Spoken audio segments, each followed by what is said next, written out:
Good morning, class. Good morning to all. Hope you are fine today. So, welcome to Jatin's Academy.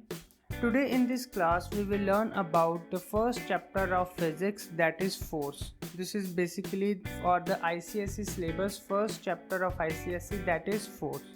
So, in this chapter, we will learn about the translational and rotational motion. After that, we have to see the movement of force. After that, we have common examples related to the movement of force. This movement of force is nothing but a turning effect. After that, we have to see the concept of couple, and we have to see the equilibrium of body. All these things we have to cover in this chapter. Basically, this is the first part of the chapter 1. Okay, so let's get started.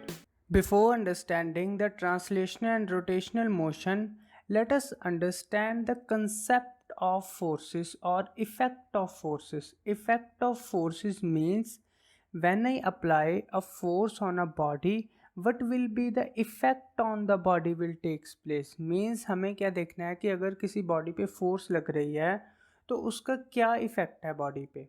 This we have to understand. So before understanding the effect of forces, we have to understand the types of bodies. So basically we have two types of body. First body we have a rigid body, and second body we have a non-rigid body. So now let's understand with the same example. For example, this is one body. Okay, this is one body, and we know that each body is made up from so many molecules. So I'm considering two molecules here. So and the distance between them is d. Okay, so now when I apply a force on a body, so if the distance between the two bodies is not changed, that is fixed.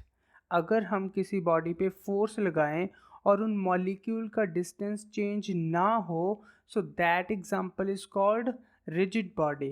And if that distance will change, अगर ये distance change हो जाए तो that body is called non rigid body. Now you can take the example.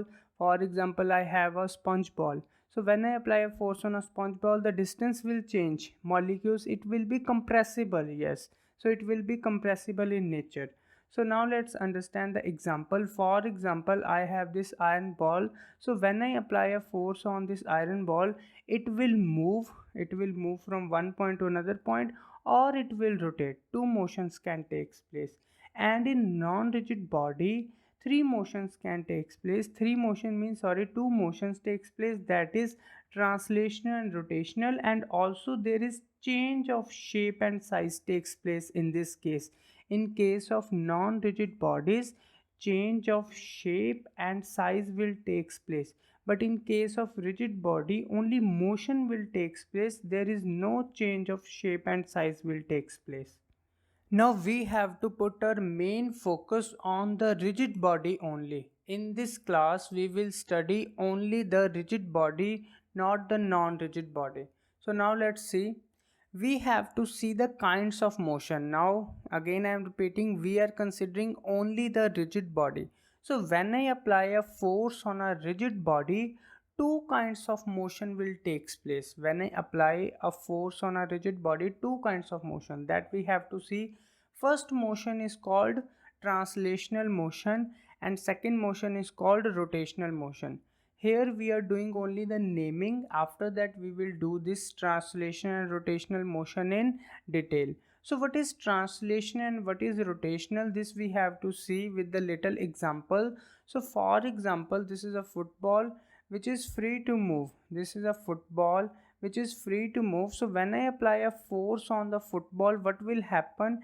It will move in the direction of force. When I apply a force on this body, it will move in the direction of force. This body is free to move. So this is called translational motion. And if I am talking about the rotational motion, that body is not free to move. So this, all the wheels, these are not free to move. So when I apply a force at a suitable point, it will rotate about their fixed axis or about a fixed point. That we have to see what is the meaning of this, what I am saying, fixed point, hinge point. All things we have to do in the rotational motion. Now let's proceed our discussion with the kinds of motion. So first motion we have to see in the detail, that is a which type of motion is this? Yes, translational motion. So now we have to understand the definition of translational motion. So this definition is very important for translational motion, and each and every word is very important here. So definition is that when forces act on a stationary rigid body. So let's break these words. Stationary means when body is at rest. For example, initially this football is at rest. So rigid body, you know, this meaning it's clear now, I think so. So when I apply the force on this rigid body which is initially at rest, and one more important thing is here that this body is free to move. So what is the meaning of free to move? Free to move means it this body should not be fixed at any point. What is the meaning of this? For example, I am taking the example of rod. This rod is fixed at this point, so this body is not free to move. But this whole football is not fixed at any point. ये कहीं पे fix नहीं है. So it means that this body is free to move. So when I apply a force on this body starts moving. कहाँ move करेगी? In the straight line path. And in which direction? In the direction of force. Very important definition, but easy also. So this motion is called translation motion. So simply I can say that when I apply the force on the body, so this body will start moving in the direction of force, that is called translational motion. Now I think hope so the translation motion is clear. अब translation motion तो समझ आ गया. Now let's proceed to the next motion, that is a very good rotational motion. So for the rotational motion, one most important condition is that the body must be fixed at one point. This point is very important. Sometimes they are saying fixed point, sometimes this point is also called hinge point. Okay, sometimes they are saying pivot point or pivoted point. Pivot they are saying, or pivoted points they are saying. So now the imaginary line which is passing from this pivot or fixed point, this imaginary line is called axis of rotation. Axis of rotation means about which the whole body is rotating. So these points names are clear. This axis of rotation is clear because in the definition it is very important. So now let's see the definition. So for the definition part, if a body is pivoted at a point, pivoted means fixed at a point. If body is not fixed at a point, that is called translational motion. अगर body किसी point पे fix ही नहीं होगी तो that is a translational motion. So when body is pivoted or fixed at one point, now when we apply a force, for any motion we have to apply the force, this is we know. So when we apply a force on a body at a suitable point, so what will happen? This body will start rotating about which axis? Very important. About the axis of rotation, and this axis of rotation is nothing but imaginary line. So this whole motion is called rotational motion. Again I am repeating, for the rotational motion, fixed point is very important. This fixed point is also called hinge point or pivot point. So when I apply a force at any suitable point, the whole body will start rotating about the axis, and this axis is called axis of rotation. Hope so this rotational part is clear. Now we have to see the next part, that is a movement of force, turning effect or torque. Very important thing. We have to see movement of force. This is a one word. Turning effect is another word, and torque is a last word. So what is the meaning of this? If they are using any term, means the meaning is same. Turning effect is that when we apply a force on a body, how easily or how efficiently we are able to rotate a body. For example, this is a rigid body and this is fixed at point this O. So when I apply a force on this body, my force is coming like this. So when I apply a force on this body F, so this body will start rotating about this fixed axis or fixed point O. Now we have to find the magnitude of this turning effect. How much this body will turn. So moment of force depend upon two things. Moment of force depend upon, first thing is that more I apply the force, more this body will turn. This you know, when I apply more force, this body will turn more.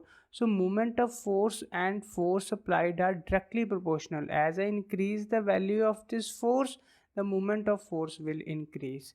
So second thing is that the perpendicular distance, but here some students get confused that this is the fixed point and this is the force. How we can take the perpendicular distance? For taking the perpendicular distance here, we have to draw the line of action of force. What is the meaning of line of action of force? In simple word, force कहाँ तक जा सकती है straight line में. So now we have to draw the straight line like this. Now we have to draw the straight line like this.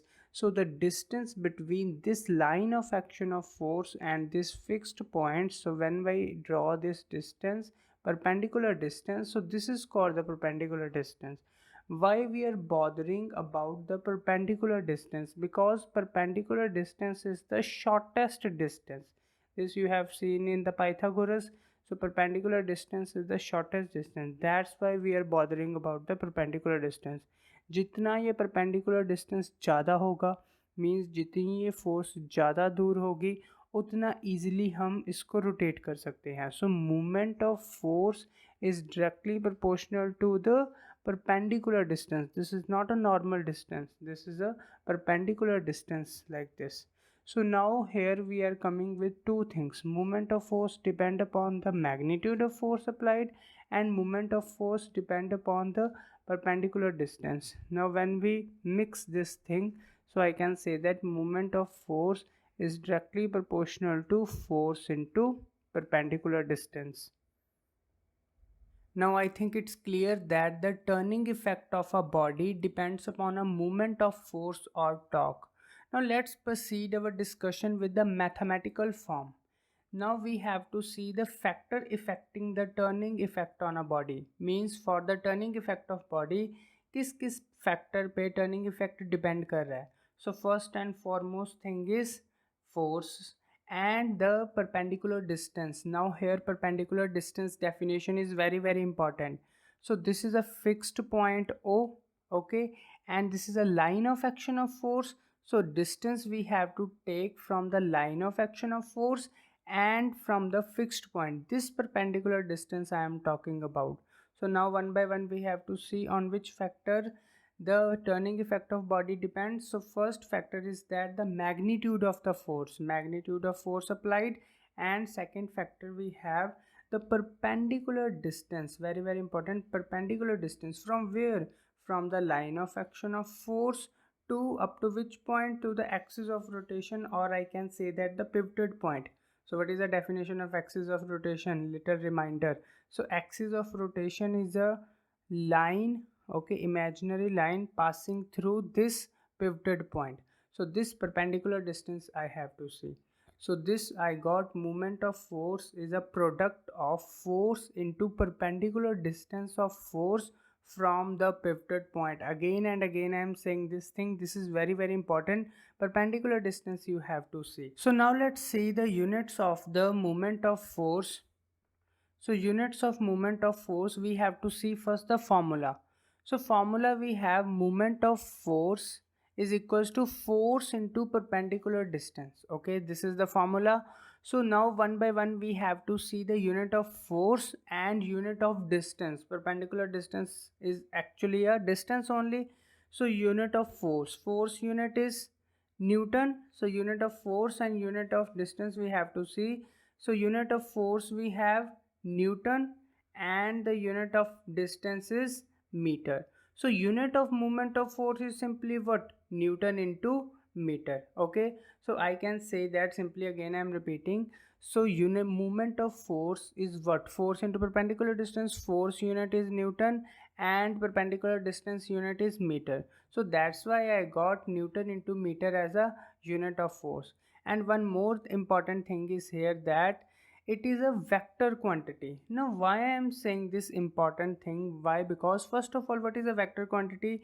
Which in order to define the quantity we need both magnitude as well as direction. In the previous class you have seen that Newton into meter we are writing joule. Okay, Newton into meter we are writing joule in case of work done. In case of work done we are writing Newton into meter as joule.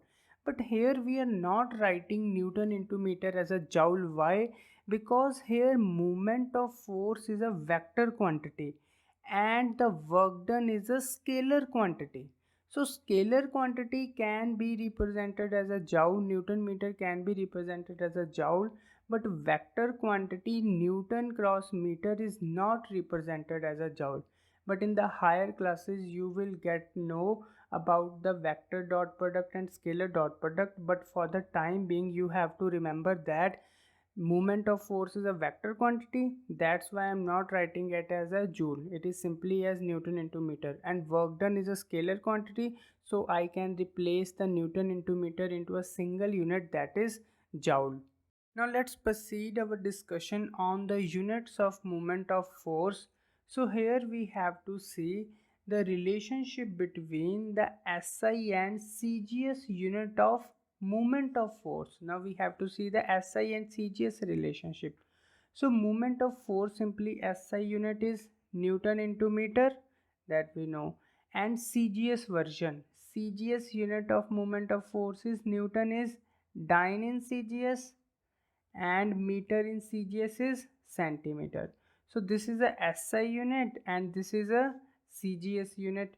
Now we have to see the relationship between the SI and CGS unit of moment of force. So I know that 1 Newton meter is how much? That is 1 Newton into 1 meter. So now we have to see the relationship between Newton and dyne. So we know that from ninth class when 1 Newton is 10 raised to power 5 dyne. Okay, 1 Newton is 10 raised to power 5 dyne and 1 meter is how many centimeters? Simple, only 100 centimeter. Now put the value here. 1 Newton is 10 raised to power 5 dyne and 1 meter we have 100 centimeter. Now calculate the values. Now calculate the values. So 10 raised to power 5, 6 and 7. So we got 10 raised to power 7 dyne centimeter. Okay. So this we got is equals to 1 Newton meter. So 1 Newton meter here is a SI unit and dyne centimeter here is a CGS unit of moment of force, most important. So I can say that SI unit of moment of force is 10 raised to power 7 CGS unit of moment of force. Now let's see the relationships and further more relationships. So 1 Newton meter is 10 raised to power 7 dyne centimeter and there is another unit that is 1 kgf into meter. So 1 kilogram force is basically 9.8 Newton. This we have to remember. 1 kgf means 9.8 Newton. So 1 kgf meter is 9.8 Newton meter. And next thing is that CGS unit, that is gram force. Sometimes force is given in gram force. So gram force we have 980 dyne and centimeter is as it is.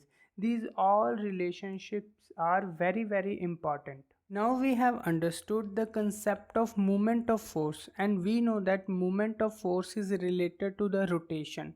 So when I apply a force on a pivoted or hinged body, it will start rotating. So two types of rotation can be possible. Either my body start rotating in the clockwise direction or my body starts rotating in the anti-clockwise direction. If my body is rotating in the clockwise direction, so that is called clockwise movement, and if my body is rotating in anti-clockwise direction, so that is an anti-clockwise movement. Now some students get confused which is a clockwise and which is anti-clockwise. So here just tell me out of A and B which gear is rotating clockwise and which gear is rotating anti-clockwise. So here if you get confused, I am just showing you one clock. So here we have a wall clock in our homes.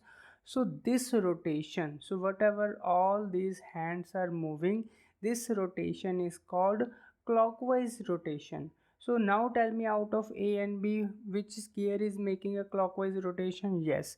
So gear B is making a clockwise rotation in the clockwise direction. So here I can say that gear B is having a clockwise movement, and the gear A, which is rotating opposite to the direction of clock, so I can say that gear A is having a anti-clockwise movement. Now let's see the sign convention for clockwise and anti-clockwise movement. So here I have two bodies which are rotating. One is rotating in clockwise direction and one is rotating in anti-clockwise direction. So now we have to see that the sign convention for the numerical purpose, which sign convention we are taking. So for that we have to use the right hand thumb rule. So take your right hand like this. So when you take a right hand in which this curled fingers are showing the sense of rotation, your curled fingers are in such a way that they are showing the sense of rotation, and your thumb will show the direction of positive or negative. So my thumb is in the downward direction, and downward direction we have negative y-axis. So that's why clockwise movement I can say that we will take the negative value. Okay, and for the anti-clockwise movement, again you have to take only your right hand. So take your right hand on the sense of rotation. So your curled fingers will show the sense of rotation like this. Okay, so curled finger will show the sense of rotation, and your thumb will show the positive and negative value. So here it is on the positive y-axis. Positive y-axis means this value is positive. So what we have to understand from this topic, that from the numerical purpose, if clockwise movement is given, then you have to take a negative value, and if anti-clockwise rotation or movement is given, then you have to take a positive value. Now proceed to the next topic, that is how we can change the direction of rotation. It means that अगर एक body rotate कर रही है तो उसकी sense of rotation को हम कैसे चेंज कर सकते हैं, how we can change the direction और sense of rotation. So there are two ways to change the sense of direction of rotation. So first is that by changing the point of application. इसका मतलब क्या, for example if this body is fixed at this point. Okay, so now I can change the point of application and we can change the sense of rotation. Now just give me the answer, then you will get this thing. So for example, I am applying the force in this direction. Okay, मैंने A point पे यहाँ पे force लगाई इस direction में. So now tell me in which direction this body will rotate. So this body will start rotating in this direction. So this is clockwise or anti-clockwise? Yes, very good. This is clockwise. Okay. So now next thing is that मुझे force की direction को change नहीं करना, मतलब force इसी direction में लगानी है, बस पॉइंट ऑफ एप्लीकेशन चेंज करना है. इसका मतलब क्या, instead of applying force on A point, now I am applying a force on B point. So this is my B point. So now I am applying a force here. अब second time जब मैं यहाँ पे force लगाऊंगा तो क्या होगा, so it will start rotating in which direction. yes, very good. So it will start rotating in this direction. So this direction is called anti-clockwise movement. It means that I can say that, see, by changing the point of application, so these A and B are point of application of force. मैंने direction of force नहीं change की, सिर्फ point of application change किया, and मैंने क्या change कर दिया, direction of rotation. I think this is clear. So now what is the second method? I think it's clear to you now. So second method is that by changing the direction of force. इसका मतलब क्या कि अब point of application same रहेगा. For example here I am applying a force in this direction at point A. सो इसकी वजह से कौन सा रोटेशन आया, इसकी वजह से आया क्लॉकवाइज रोटेशन. सो मैं डायरेक्शन ऑफ रोटेशन को चेंज करना चाहता हूँ but point of application same रहेगा. तो उसके लिए मुझे क्या करना पड़ेगा, फोर्स की डायरेक्शन चेंज कर दो. So now I am changing the direction of force. Point of application C, point of application is same here but I am only changing the direction of force. So when I am changing the direction of force, so this force will create which movement? This force will create anti-clockwise movement. Okay, anti-clockwise movement I got from this. So what we got from this? That change of direction of rotation is only possible by two ways. या तो आप point of application को change कर दो, force की direction same रहने दो, force की डायरेक्शन सेम रहने दो, या क्या करो कि फोर्स की डायरेक्शन चेंज कर दो और पॉइंट ऑफ एप्लीकेशन सेम रहने दो. So that is depending upon you. So in this way we can change the direction of rotation. Now let's see the common examples related to the movement of the force. For the common examples related to movement of force, we have to understand one concept, and that is a formula of movement of force. Movement of force formula, we know that is equals to force applied into perpendicular distance. Now for example, I have this rod which is fixed at this point O. Okay, so now I'm applying a force at this point. So this is my force F and this is a perpendicular distance. So now I am applying a force and this body will start rotating, okay, or I can say that start turning about this fixed point O. So for turning this body, I need a fixed amount of movement of force. For turning this body, I need the fixed amount of movement of force. So what is the meaning of this? It means that if I want to reduce this force value, I can increase this perpendicular distance. So moment of force is fixed. If I increase the value of the perpendicular distance, I can reduce the value of the force, which is the most important concept and used in the common examples of moment of force. So instead of applying force here, if I shift the force from this point to this point, what will happen? Now the perpendicular distance will increase. As the perpendicular distance will increase, I am able to apply less force to get the same moment of force. So this concept we will use in the common examples of moment of force. So let's see the first common example of moment of force, that is while opening a door, why we apply a force maximum distance from the hinge point, or I can say that why the handles are maximum distance from the hinge point. So what is the meaning of this? This we have to see. So for example, this is my door and these are the fixed points or hinged points about which the whole door is rotating. These are the fixed point or hinge point. So I considered it as a fixed or hinge point, and this is my handle, and here I have to apply the force, okay, in order to open the door. So why the handles are far distance or maximum distance from the hinge point? So that as the perpendicular distance will increase, what is the definition of moment of force? Moment of force, we have force into perpendicular distance. So moment of force in order to open a door is same. So as the perpendicular distance will increase, so I need less force in order to open a door. So that's why the handle is at the maximum distance from the free end. I think this example is clear that in order to open the door we have fixed amount of moment of force. It means that अगर किसी door को open करना है तो moment of force तो fix है. तो what things we can change force और perpendicular distance. Force we want to reduce. Why we want to reduce the force? Because force हमें लगानी है, सो हमारा एफर्ट कम से कम होना चाहिए. So as we decrease the effort of a human being, we can increase the perpendicular distance as maximum as possible, so that we have to apply the less force. Now let's see the same examples, means common example of movement of force, that is hand floor grinder. In hand floor grinder, the question is that why the handle is at the maximum periphery?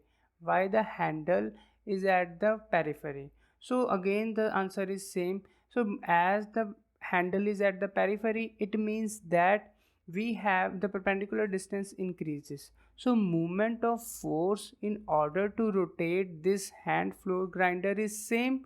So as the movement of force is same, so force into perpendicular distance, as perpendicular distance will increase, so we require less force, or we have to apply the less force in order to rotate the hand floor grinder.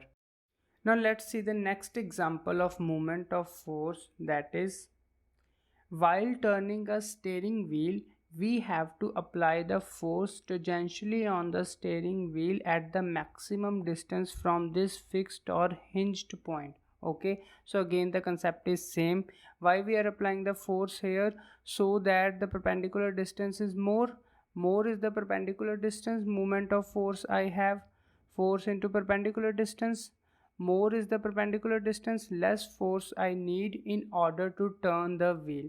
So after that, one more thing is there. If from here this motion is in the clockwise direction, means this wheel is rotating in the clockwise direction.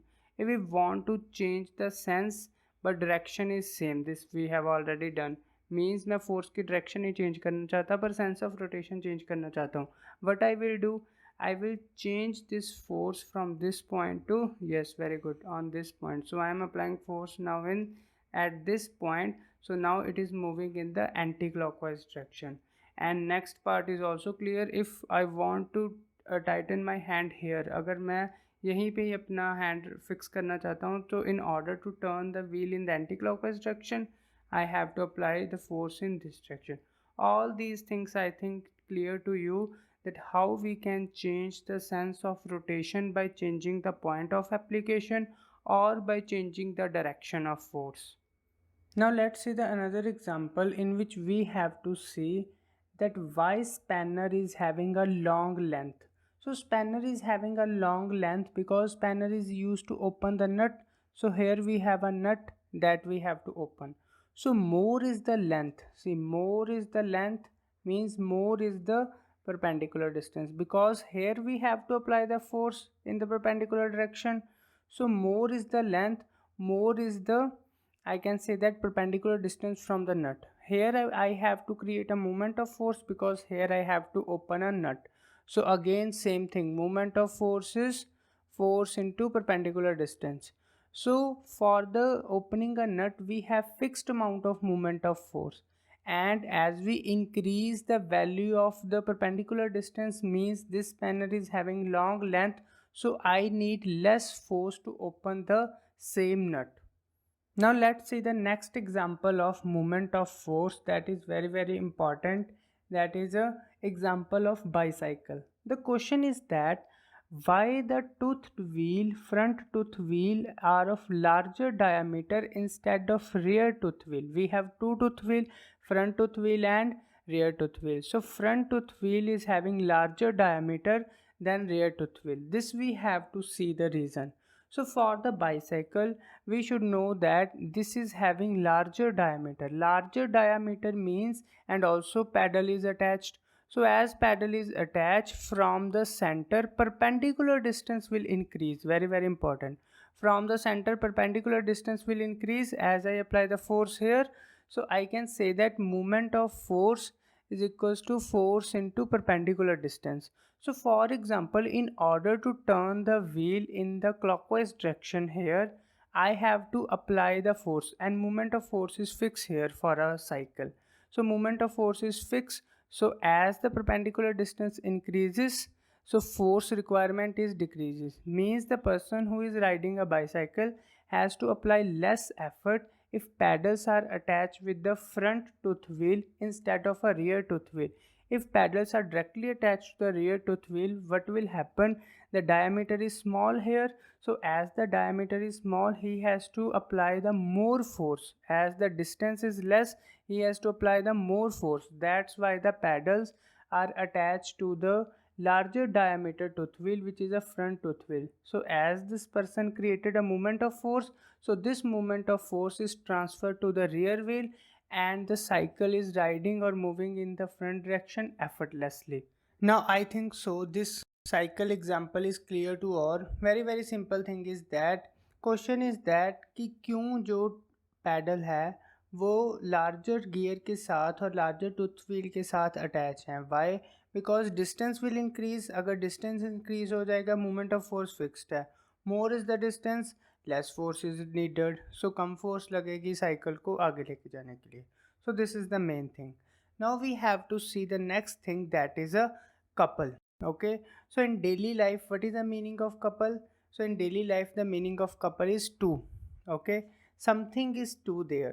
So in the case of movement of force also two things are required, that is two forces are required. So that we have to see what is the meaning of this. So let's see the example, or sorry, definition first. So what is the meaning of couple? Couple means when two equal opposite parallel forces not acting along the same line of action forms a couple. Now what is the meaning of this? For example, I have this rod. Okay, so two equal means two equal forces are acting on this rod. So two equal forces, after that opposite. So two equal forces F and F, opposite in direction. Okay, after that they are parallel forces. Parallel forces means this is a line of action of first force, this is a line of action of second force. So these line of actions are parallel to each other and they are not acting along the same line. So this line of action are not coincident on each other.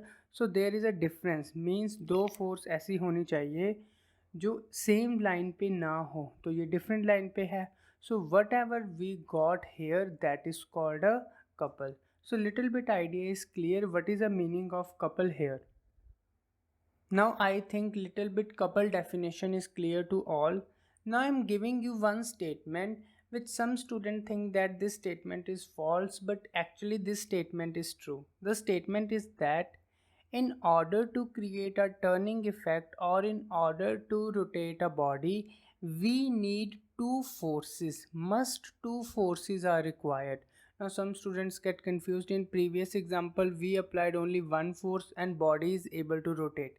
Then why I am saying that two forces are required? Basically couple is required. So now let's see with the example. For example, I have this rod. Okay, and this rod is fixed at this point. This is a hinged point here. Okay, so now when I apply a force on this point, at this point, what will happen? It will rotate in the which direction? It will rotate in the clockwise direction. Okay, now here couple is not formed. Why? Because equal and opposite forces are not there, but actually we are forgetting one force, that is couple. Why? Because this body is not in a motion, this body is not moving in this direction, this body is only rotating. If this body is only rotating, then linear motion is zero. As linear motion is zero, so there must be one equal and opposite forces there which balance this linear motion. Now again you get confused what is the meaning of this. Now let's see the simple example. For example, this is a box. Okay, so this is a box. I am applying a 15 Newton from here. So this box is in the linear motion. I don't want to make this box in a linear motion. Means मैं इस box को यहाँ से यहाँ move नहीं करवाना चाहता. I don't want to move this. So what I will do, I have to apply equal and opposite force. Means 15 Newton opposite direction से लगेगी तभी ये बॉडी स्टॉप होगी.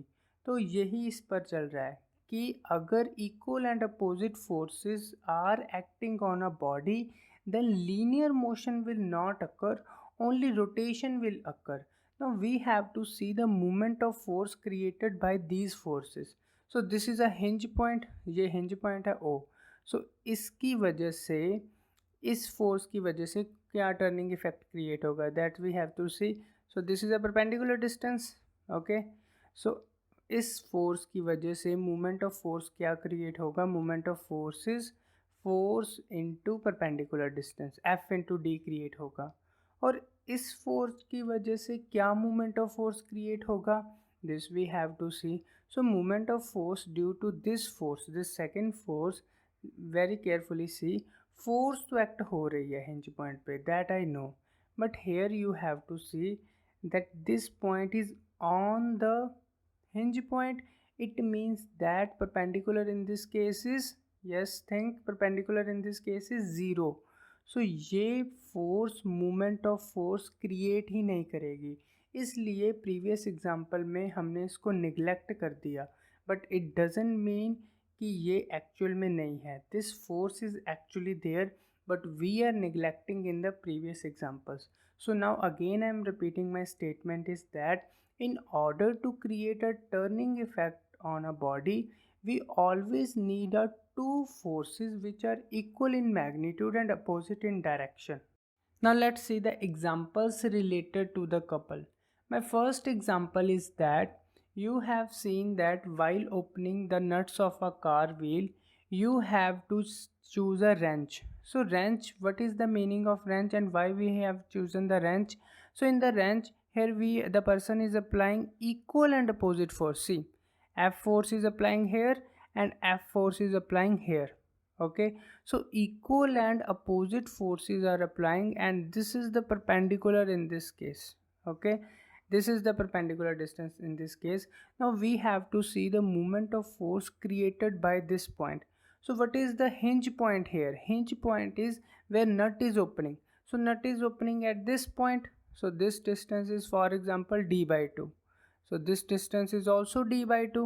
So now we have to find the moment of force due to this force. Okay, first of all we have to find moment of force here, that is F into hinge point, perpendicular distance, F into perpendicular distance in this case is d by 2. Now little bit think, it will create a clockwise movement or anti-clockwise movement? Yes, so it will create us, just think about that, it will create anti-clockwise movement. Okay, so anti-clockwise movement is positive, so simply I can say that F d by 2. So this is the moment of force created by this force. Now let's see the moment of force created by the second force. So this is again F into d by 2. Now this is again creating in clockwise or anti-clockwise, again this we have to see. So it is moving in this direction, so again I think so this is in the anti-clockwise, so again positive. So net moment of force or total moment of force we have to add. So when we add the total moment of force, okay, so when we add total moment of force, I got Fd by 2 into 2. Okay, 2 cancel out, I got F into D. So now what is the meaning of this? With the help of couple, couple means two equal and opposite forces acting at a point which are parallel to each other. These forces are parallel to each other and not at the same line of action, so it create a large movement of force. So large movement of force will be created in order to open the nut. Okay, so in so many cases we are using this couple example.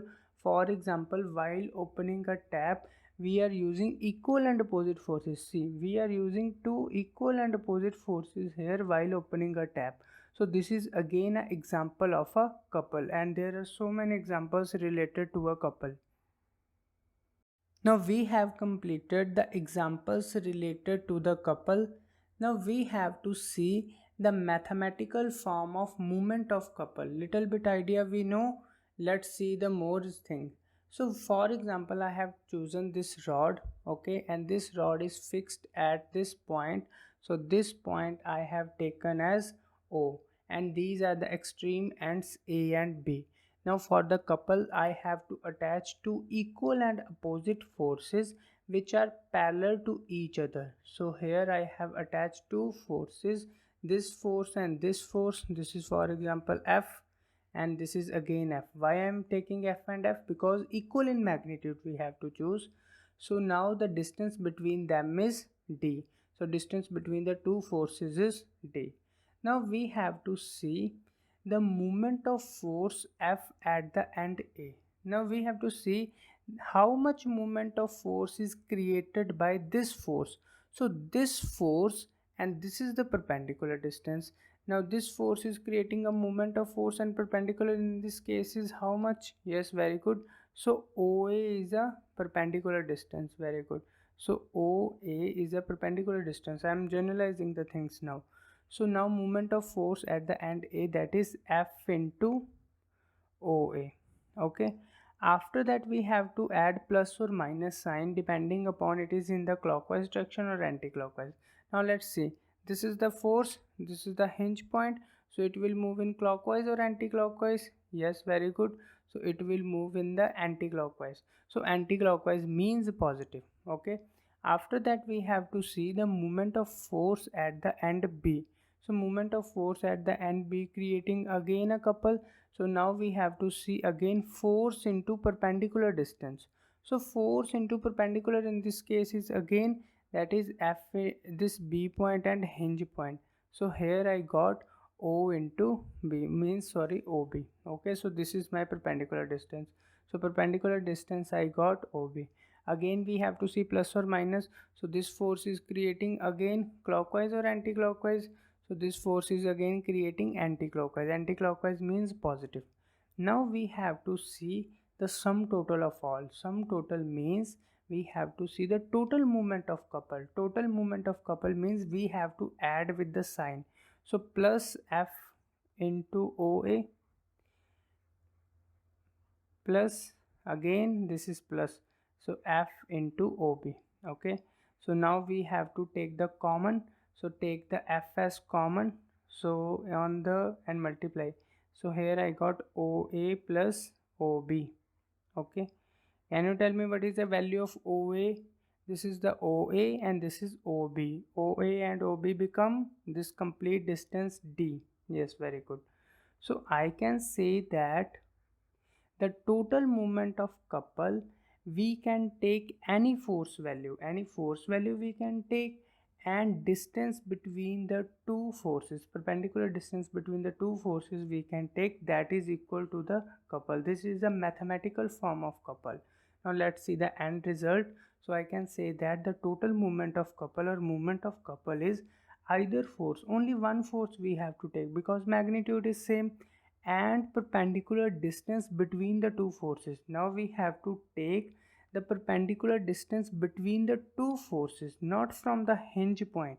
If you want to take the distance from the hinge point, then you have to take the effect of both forces. But in case of couple, we have to take a distance between the two forces. So I think moment of couple is clear to all. All the numerical are based on this topic and how to derive the mathematical form. All these things are very important. Now we have to see the next thing, that is equilibrium of bodies.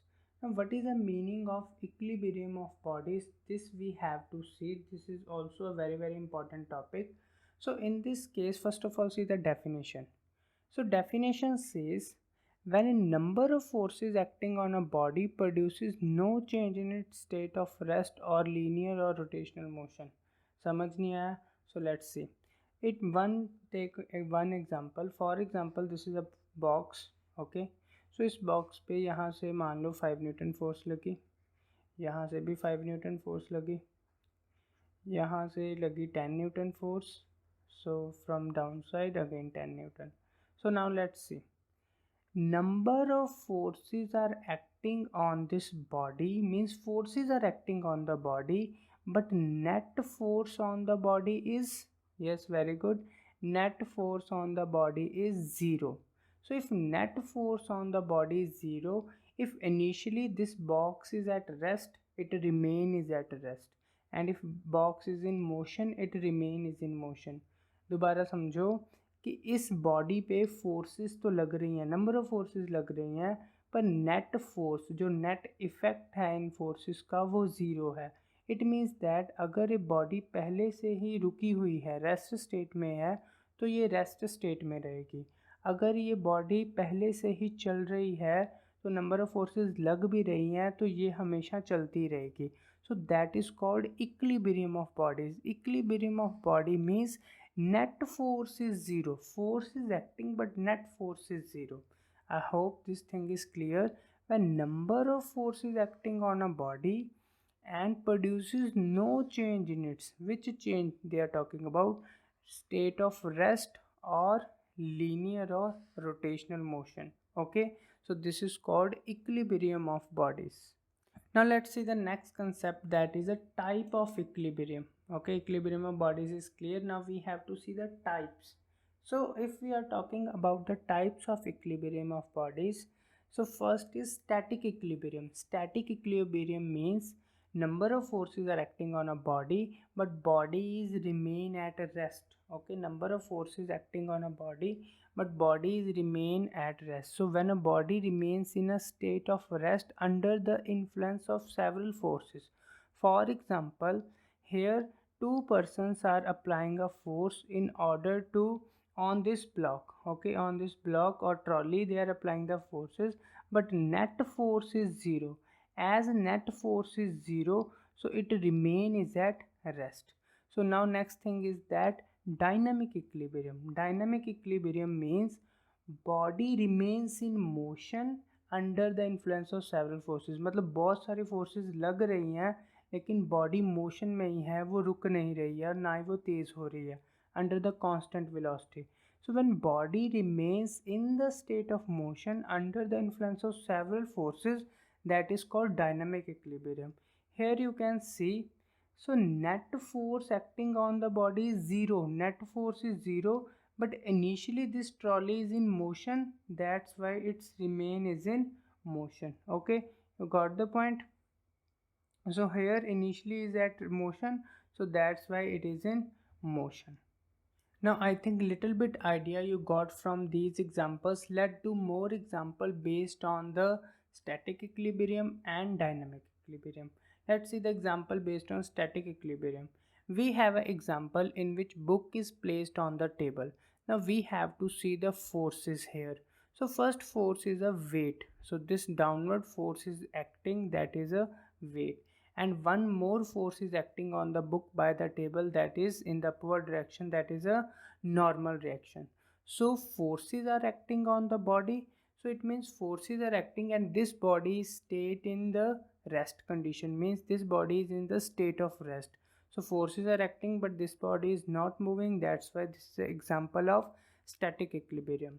Now let's see one more example. For example, this is, I am having a box. So from this side 15 Newton is acting and from the right side again 15 Newton is acting. So forces are acting on the box. Okay, forces are acting on the box but box will not move. As box will not move, so this is again the example of static equilibrium.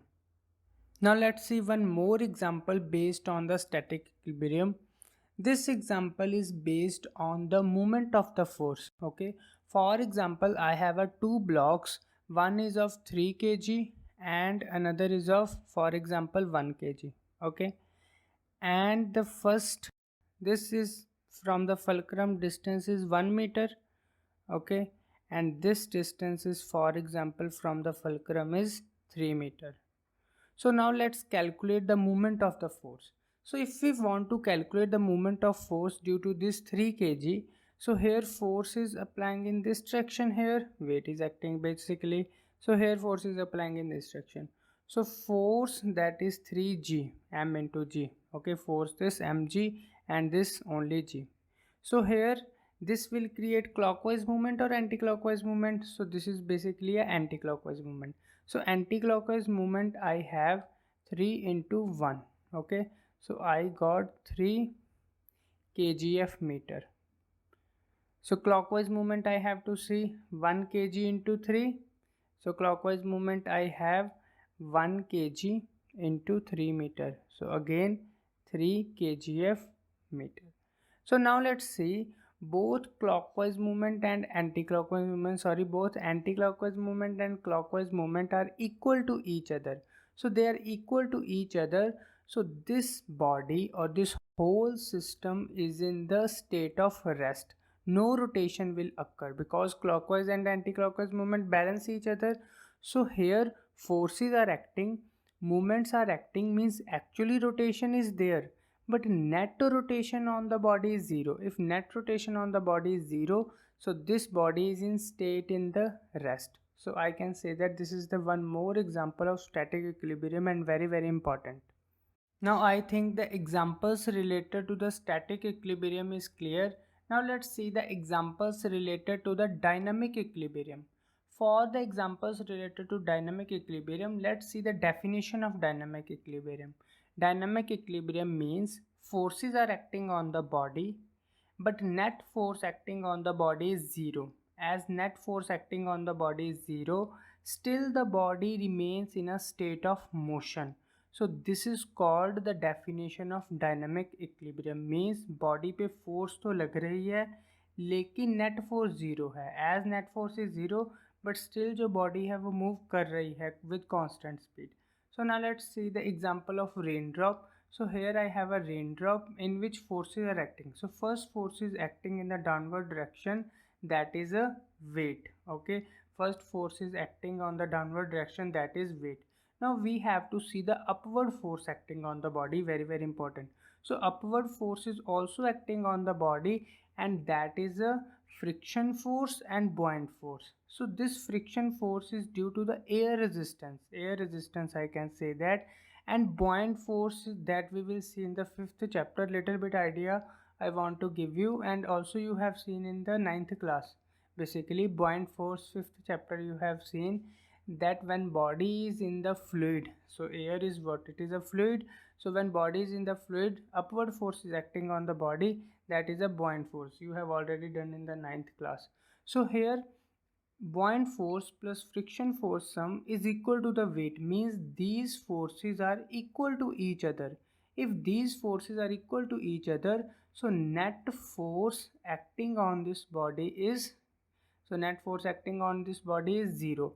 And net force acting on this body is zero, but still this body is in the motion. So I can say that this body is in the equilibrium but in motion, so in dynamic equilibrium. Now let's see one more example based on the dynamic equilibrium. So next example is that revolution of planet around the sun.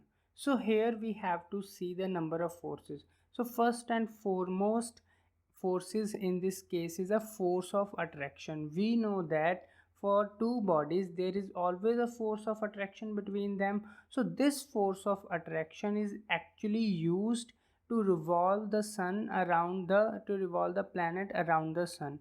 So this is also called centripetal force, means gravitation force is acting as a centripetal force.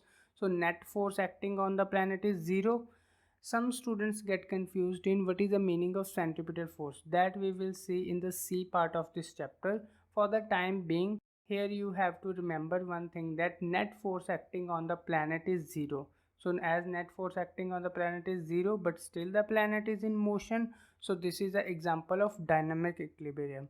Again, if we consider the smallest example, that electrons are revolving around the nucleus, so here the net force is zero on the electron, but still the electrons are moving, so this is again example of dynamic equilibrium.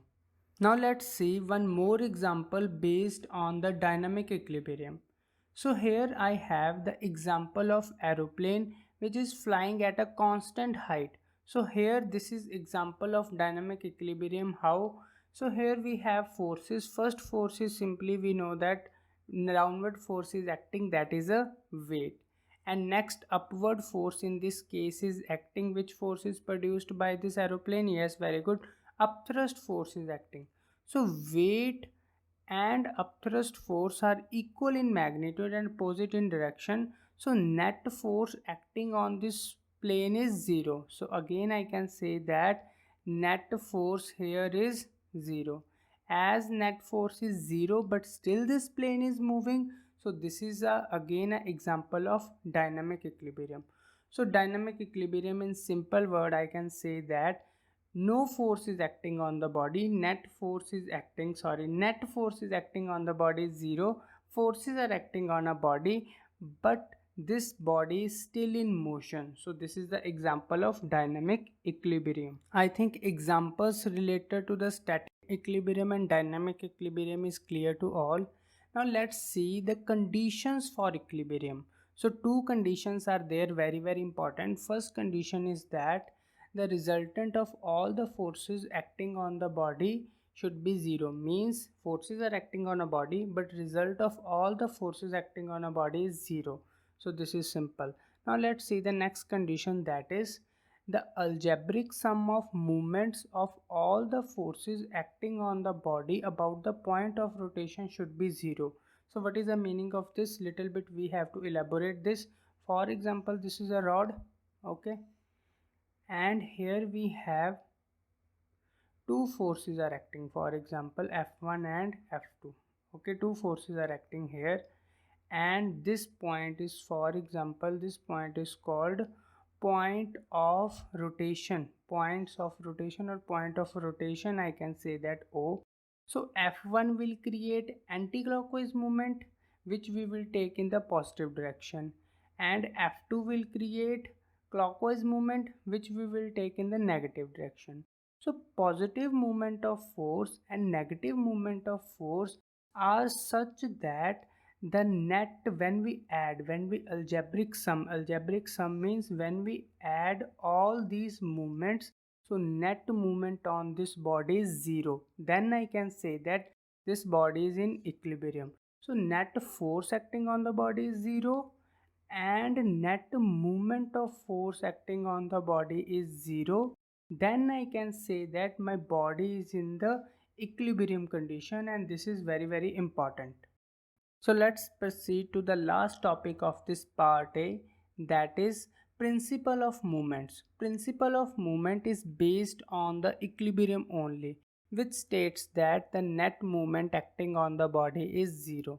It means that the sum of anti-clockwise movement is equals to the sum of clockwise movement. This we have to see, and we have to drive the mathematical relationship for the principle of movement, and this is very important for the numerical purpose also. So for example, I have this rod, okay, and this rod is hinged at point O. So this is my hinged point. Now I am considering three forces. So here are the three forces, F1, F2 and F3. Before going to the further detail, we have to see F1 and F2 will create which movement, clockwise or anti-clockwise.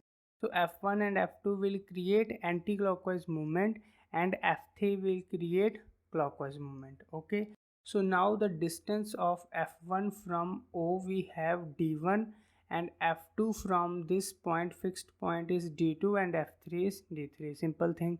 Now we have to see the sum of anti-clockwise movement is equals to sum of clockwise movement. Who is creating the anti-clockwise movement? F1 and F2 will create anti-clockwise movement. So first F1 anti-clockwise movement, F1 into distance in this case is from this point to this point, that is D1. Okay, after that we have this force F2 is also creating the movement of force in the anti-clockwise direction, so F2 into D2. Okay, so this is the sum of anti-clockwise movement, and we have to see the sum of clockwise movement. Who is creating clockwise movement? F3 is creating clockwise movement. How much? F3 into D3. So here I have F3 into D3. So now let's see again. So clockwise movement we have F1 into D1 plus F2 into D2, and sorry, anti-clockwise movement, and clockwise movement we have F3 into D3. So this is nothing but the principle of movements, and this is very important for the numerical purpose also. With this, our first part A of chapter 1 is completed. If you have any doubt, you can ask me in the comment box. After that, we will do the numerical portion, part B and part C. So stay tuned with the channel. Hope you enjoy the class. So thank you students. Thank you to all.